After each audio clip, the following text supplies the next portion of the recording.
Hello guys, स्वागत है हमारे चैनल सुकुम स्टडी पे आप सभी का। तो आज हम आपके लिए हिस्ट्री का प्रश्न लाए हैं। जैसा कि आपने थंबनेल देख के समझ ही गए होंगे आप कि आज हिस्ट्री के प्रश्न हैं और हिस्ट्री के 50 प्रश्न रहेंगे। इस 50 प्रश्नों में सारे प्रश्न इम्पोर्टेंट हैं और हमने प्रीवियस ईयर के प्रश्न उठाए हैं। तो चलिए शुरू करते हैं। अगर आपको हमारा वीडियो अच्छा लगता है तो ज़रूर लाइक करें, सब्सक्राइब करें, चैनल को नए हैं तो साथ के साथ अपने दोस्तों के साथ शेयर भी ज़रूर करें। तो पहला प्रश्न है हमारा, पटना को प्रांतीय राजधानी किसने बनाया था? तो ऑप्शन कुछ इस प्रकार हैं, शेरशाह सूरी, दादा शिकोह, इब्राहिम लोदी और बाबर। तो right answer option A is the right answer, Sher Shah. Sher Shah के द्वारा एक जीटी रोड की निर्माण की प्रक्रिया भी इन्हीं के द्वारा शुरुआत की गई थी। अब आगे बढ़ते हैं। आगे बढ़ने से पहले आज के वीडियो का टारगेट रखें हम 20 लाइक का। आप हमें इस टारगेट को अचीव करने में हमारी मदद करें। बढ़ते हैं अगले प्रश्न की ओर। तो अगला प्रश्न है ये, प्रसिद्ध विरूपाक्ष मंदिर कहाँ अवस्थित है? अब हम जितने भी इस वीडियो में प्रश्न करा रहे हैं वो आरआरबी एनटीपीसी को एग्जाम में रखते हुए उनके पॉइंट व्यू से बहुत ही इंपॉर्टेंट प्रश्न है ये। तो प्रसिद्ध विरूपाक्ष मंदिर कहाँ स्थित है? तो ये है हम्पी में। Option C is the right answer. तो अगला प्रश्न है हमारा, निम्नलिखित में से कौन सा शहर चोल राजाओं की राजधानी था? तो ये कौन सा था? Option B Tanjore is the right answer. तो अगला प्रश्न है हमारा, मैंने अपना प्यार अपनी प्यारी बेगम के हाथों में एक प्याला शराब और एक प्याला शोरेब के लिए बेच दिया। ये कथन किस बादशाह का था? तो ये जहांगीर का था। बात जहांगीर की आई है। तो जहांगीर को प्यार से क्या कहा जाता था? शेखू बाबा भी कहा जाता था। जहांगीर की काल को चित्रकला का स्वर्ण काल कहा जाता है। इसके दरबार में कौन कौन आए थे? तो इनके दरबार में आए थे हॉकिंस, सर टॉमस रॉ और विलियम फिंच। मकबरा कहाँ है इनका? तो लाहौर में है। बढ़ते हैं अगले प्रश्न की ओर। अगला प्रश्न है हमारा, किस भारतीय देश ने देश के बाहर सर्वप्रथम गणतंत्रात्मक सरकार की स्थापना की थी? तो ये की थी, option B is the right answer, Raja Mahendra Pratap ने की थी। तो अगला प्रश्न है हमारा, निम्नलिखित में से कौन सा एक जोड़ा सुमेलित है? तो क्या ये ऑप्शन ए सुल्तान मोहम्मद सोमनाथ पर आक्रमण, मोहम्मद गोरी, सिंध की विजय, अलाउद्दीन खिलजी, बंगाल का विद्रोह और मोहम्मद बिन तुगलक चंगेल खान का आक्रमण? तो राइट आंसर क्या होगा? Option A is the right answer, यानी कि सुल्तान महमूद ने सोमनाथ पर आक्रमण किया था। ये सही है, बाकी तीनों गलत हैं। तो अगला प्रश्न है, किस चोल शासक ने वैदिक धर्म से अनुप्राणित होकर अश्वमेध यज्ञ संपन्न करा? तो ये करा राजाधिराज प्रथम ने करा। Option C is the right answer. अगला प्रश्न है हमारा, दीवान ए विजरात एक कुल नामक नए पद की स्थापना किसने की थी? तो ऑप्शन इस प्रकार है, बाबर, अकबर, हुमायूं और शाहजहां। तो right answer is Akbar, option B. अब वहीं अगला प्रश्न है, नूनीज पुर्तगाली यात्री विजयनगर के किसके शासनकाल में आया था? तो ये आया था Krishnadeva Raya. Option C is the right answer. तो अगला प्रश्न है हमारा, निम्नलिखित में से किसने अपने आप को खलीफा घोषित किया था? तो इसका राइट आंसर क्या होगा? ऑप्शन डी, मुबारक शाह खिलजी ने अपने आप को खलीफा घोषित किया था। तो अगला प्रश्न है, दिल्ली सल्तनत के किस सुल्तान ने सर्वप्रथम अस्थाई सेना का निर्माण किया? तो इसका राइट आंसर क्या होगा? Alauddin Khilji. Option D is the right answer. अब अगला प्रश्न है हमारा, बीबी का मकबरा किसकी कब्र है? तो क्या ये मुमताज़ महल की है, या नूरजहाँ की है, या गुलबदन बेगम की है, या रुबिया दुरानी की है? तो option D is the right answer, Rabia Durrani Bibi ka Maqbara की कब्र है। अब अगला प्रश्न है, मिलान करना है। एक तरफ है कबीर, रविदास, नामदेव, सेना, दूसरी तरफ है बुनकर, हज्जाम, दर्जी, मोची। मतलब उनके नाम के आगे क्या मिलान करना है कि वो किस क्षेत्र से बिलोंग करते थे। तो इसका राइट आंसर क्या होगा? ऑप्शन डी, यानी कि ऑप्शन डी यानी कि ए का 1 यानी कि कबीर कौन थे? तो बुनकर थे। और बी का 4 यानी रविदास कौन थे? तो मोची थे। और सी का 3 तो नामदेव कौन थे? तो दर्जी थे। और सेना कौन थे? तो सेना थे हज्जाम थे। बढ़ते हैं अगले प्रश्न की ओर। तो वहीं अगला प्रश्न है, हुमायूं का मकबरा कहाँ पर है? तो ये कहाँ पर है? क्या ये दिल्ली में है, या आगरा में है, या फतेहपुर सिकरी में है, या काबुल में है? तो option A is the right answer, यानी दिल्ली में है।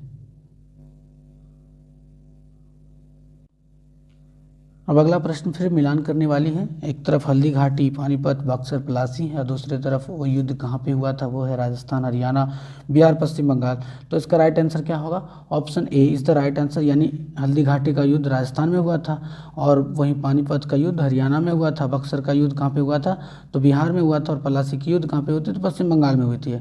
बढ़ते हैं अगले प्रश्न की ओर। अगर आपको हमारा वीडियो अच्छा लगता है तो ज़रूर लाइक करें, सब्सक्राइब करें चैनल को और अपने दोस्तों के साथ शेयर करें।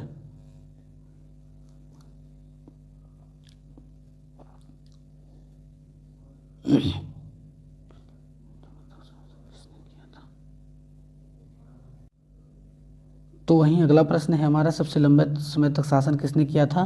तो अकबर, शाहजहां, जहांगीर, बाबर, इस प्रकार के ऑप्शन है।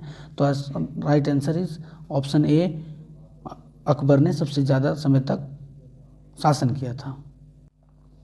अब अगला प्रश्न है हमारा कि उत्तरी भारत की प्रथम महिला मुस्लिम शासक कौन थी? तो इसका राइट आंसर होगा रज़िया सुल्तान। एकमात्र ऐसी महिला थी, मुस्लिम शासक थी, जो महिला मुस्लिम शासक थी। तो वहीं अगला प्रश्न है हमारा, निम्नोक्त स्थानों में से किस में रैयतवारी बंदोबस्त लागू किया गया था? तो ये किया गया था मद्रास और मुंबई में लागू किया गया था। Option C is the right answer. वहीं अगला प्रश्न है, गुजरात विजय की यादगार में अकबर ने निम्न में से किसका निर्माण करवाया था? तो ये करवाया था बुलंद दरवाजे का निर्माण करवाया था। Option B is the right answer. वहीं अगला प्रश्न है, ये प्रश्न को पहले भी बता चुके हैं ऊपर में, भारत के ग्रैंड ट्रंक रोड की शुरुआत किसने की थी? तो शेरशाह सूरी ने की थी। तो अगला प्रश्न है, शिवाजी की प्रथम जो राजधानी थी वो कहाँ है? पुणे, करवार, पुरंदर या रायगढ़? तो option D is the right answer, यानी रायगढ़ में शिवाजी की पहली राजधानी थी। अब वहीं अगला प्रश्न है, महबूब ए इलाही की सूफी संत की उपाधि है? तो इसके ऑप्शन कुछ इस प्रकार हैं, बाबा फरीद, अमीर खुसरो, निजामुद्दीन औलिया और गेसु दराज। तो इसका राइट आंसर क्या होगा? ऑप्शन बी, अमीर खुसरो। अमीर खुसरो की है सूफी संत कौन सी है? तो महबूब ए इलाही उनकी सूफी संत है। तो अगला प्रश्न है, खानवा के युद्ध में राणा सांगा सिर पे तीर लगने पर मूर्छित हो गए थे, तो उनके हाथी पर सब राज चिन्हों सहित किसे सवार किया गया था? तो यह किया गया था झल्ला अज्जा को। तो वहीं अगला प्रश्न है, सवाई सिंह ने किसका निर्माण करवाया था? तो इसका राइट आंसर क्या होगा? ऑप्शन डी, उपयुक्त में से सभी, यानी कि नाहरगढ़ दुर्ग का और जय निवास महल और 5 वेधशालाओं का निर्माण करवाया था सवाई जय सिंह ने। अगला प्रश्न है, शिवाना पर निम्न में से किसके नेतृत्व में मुगलों पर विजय हासिल हुई थी? तो ये हुई थी, option B is the right answer, Shahbaz Khan, sorry माफ़ कीजिएगा। तो वहीं अगला प्रश्न है, अकबर द्वारा बनाई गई श्रेष्ठतम इमारतें कहाँ पाई जाती हैं? तो ये पाई जाती हैं फतेहपुर सीकरी में। अब अगला प्रश्न है, भारत में चारबाग की शैली के प्रथम मकबरे कौन से हैं? तो इसका राइट आंसर क्या होगा? Option A is the right answer, Humayun का मकबरा। वहीं अगला प्रश्न है, जो चित्रकला में शत्रु हैं मैं उनका शत्रु हूँ, तो यह कथन किसका था? तो यह जहांगीर का था और जहांगीर के शासनकाल को ही क्या कहा जाता है? चित्रकला का स्वर्णकाल कहा जाता है। वहीं अगला प्रश्न है, अकबरनामा किसके द्वारा लिखा गया था? मोस्ट इंपोर्टेंट प्रश्न है ये, तो अब्बुल फजल द्वारा लिखा गया था। तो अगला प्रश्न है, निम्नलिखित में से किस सुल्तान ने खलीफा से खिलियत प्राप्त किया? तो ये किया है Iltutmish. Option B is the right answer. अगला प्रश्न है, किस सिख नेता ने इस्लाम धर्म न ग्रहण करने पर औरंगजेब ने हत्या करवा दी? तो इसका राइट आंसर था option C is the right answer, Guru Tegh बहादुर ने की मृत्यु करवा दी थी। किसने? तो इस्लाम ग्रहण ना करने पर इन्होंने, औरंगजेब ने इनको मरवा दिया था। वहीं अगला प्रश्न है, वह विदेशी लेखक जिसने विजयनगर साम्राज्य के बारे में वर्णन में विस्तार किया है? तो ये किया है किसने? नूनी। Option D is the right answer. अगला प्रश्न है, निम्नलिखित में से लिखने की कला विकसित है, ये कहाँ से विकसित है? तो सुमेर से है। Option B is the right answer. तो अगला प्रश्न है, निम्नलिखित में से, सॉरी माफ़ कीजिएगा, दिल्ली का सुल्तान जो भारत के नहरों के सबसे बड़े नेटवर्क का निर्माण के लिए प्रसिद्ध हैं, तो ये हैं Firoz Shah Tughlaq. Option C is the right answer. अब वहीं अगला प्रश्न है, द्वार समुद्र की राजधानी कहाँ थी? तो ये थी पांडवों की राजधानी थी। द्वार समुद्र की राजधानी किसकी थी? तो ये थी पांडवों की थी। सॉरी माफ़ कीजिएगा, ये यादवों की थी। अगला प्रश्न है, चोल शासकों को निम्नलिखित में से प्रायः किससे जूझना पड़ा? तो ये जूझना पड़ा कल्याणी के चालुक्यों से। वहीं अगला प्रश्न है, मुगल साम्राज्य के संस्थापक कौन हैं? तो इसका राइट आंसर क्या होगा? ऑप्शन सी यानी बाबर इसके संस्थापक हैं। और अगला प्रश्न है, औरंगजेब के समय जाट नेता ने भरतपुर की स्थापना की थी, तो किसने की थी? तो इसका राइट आंसर क्या होगा? ऑप्शन ए चूड़ामल ने किया था। तो आज के लिए इतना ही। अगर आपको हमारा वीडियो अच्छा लगता है तो ज़रूर लाइक करें, सब्सक्राइब करें चैनल को, साथ में अपने दोस्तों के साथ शेयर भी ज़रूर करें। बहुत बहुत धन्यवाद सबको, आप हमारे चैनल के साथ जुड़ने के लिए। Thank you so much.